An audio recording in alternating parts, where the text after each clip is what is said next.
Panache hotel के बाहर रात को 5 बजे तक लोग हाथ जोड़कर बाहर बैठे हुए थे और जब रात को 11 बजती है तब पंडित धीरेन्द्र शास्त्री को लगता है कि अपने भक्तों को यूं उदास करके भेजना ठीक नहीं है और पंडित धीरेन्द्र शास्त्री कल फिर से पनाश होटल के 2 फ्लोर पर अलग अलग दिव्य दरबार लगाते हैं। एक 6ठी फ्लोर पर, एक 8वीं फ्लोर पर। 6ठी फ्लोर वाला दिव्य दरबार वीआईपी लोगों के लिए था, 8वीं फ्लोर वाला दिव्य दरबार आम लोगों के लिए था और होटल पनाश के बाहर हाथ जोड़कर बैठे लोग जब ये जानते हैं और सुनते हैं कि बाबा ने उनके लिए अलग से स्पेशल दरबार लगवा दिया है, तब सोचिए कि उनको कितना अच्छा लगा होगा। पंडित धीरेन्द्र शास्त्री कल रात को फिर से दिव्य दरबार लगाते हैं। 6ठी और 8वीं फ्लोर पर वीआईपी और आम साधारण लोगों के लिए दिव्य दरबार लगता है और सारे लोग जाकर पनाश होटल के बड़े से हॉल में बैठते हैं। नीचे कालीन बिछाई गई थी और जब बाबा जाकर सोफे पर बैठते हैं तो लोग जय श्री राम, सीताराम, साधु जी और ना जाने क्या क्या नारा लगा रहे थे।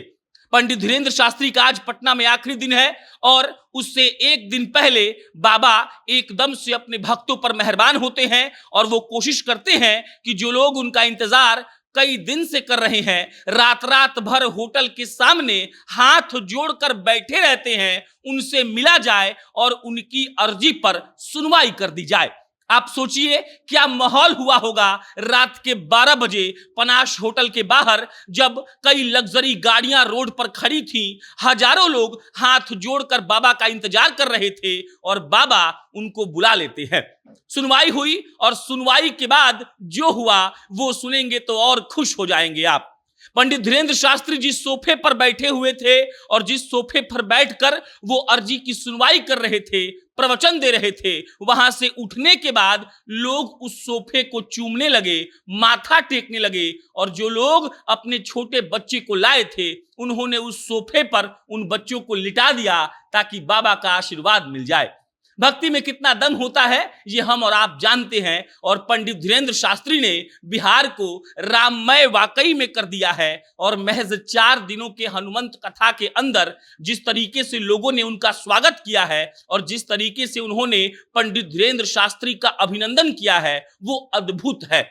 पटना में शायद ही ऐसा कोई कार्यक्रम हुआ होगा जहां कोई बहुत बड़ा नेता आया हो, कोई प्रधानमंत्री आया हो, कोई बॉलीवुड का सुपरस्टार आया हो, तब भी ऐसा माहौल नहीं बनता है जो एक 26 साल के उस बाबा के लिए बन रहा है। जो बाबा बहुत ही सिंपल तरीके से ये कहते हैं कि देखिए अगर आप धर्म को नहीं मानिएगा तब आपका नाश होना तय है, क्योंकि आपका रीति रिवाज आपको सहेजना पड़ेगा, नहीं सहेजेंगे तो आपका इतिहास खत्म हो जाएगा। पंडित धीरेन्द्र शास्त्री कल फिर दरबार लगाते हैं। उससे एक दिन पहले धीरेन्द्र शास्त्री पटना पनाश होटल के बाहर दरबार लगाए थे और परसों कल पंडित धीरेन्द्र शास्त्री रात में आते हैं। 2 फ्लोर पर अर्जी की सुनवाई का इंतजाम होता है। 6ठी फ्लोर पर वीआईपी लोग बैठते हैं, 8वीं फ्लोर पर आम लोग बैठते हैं और आप सोच लीजिए कि देखिए ऐसा नहीं है कि वीआईपी लोग और आम लोगों में कोई ऐसा डिस्क्रिमिनेशन हो रहा है कि वीआईपी लोगों की सिर्फ अर्जी सुनी जा रही है और आम लोगों की नहीं सुनी जा रही है।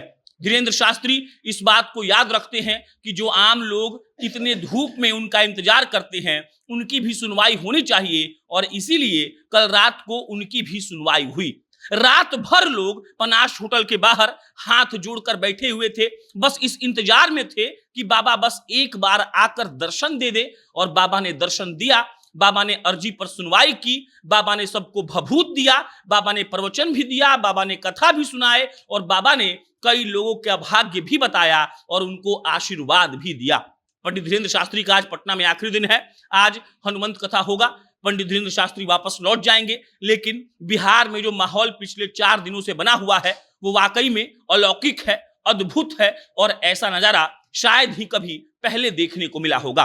कोई बॉलीवुड का सुपरस्टार आ जाए, कोई बहुत बड़ा पॉलिटिशियन आ जाए, लेकिन ऐसा नहीं होता है कि उसके होटल के बाहर लोग हाथ जोड़कर खड़े हो जाएं, रात भर बैठे रहें, इस बात का इंतजार करते रहें कि एक बार बुलावा आए तो हम जाके उनका दर्शन कर लें।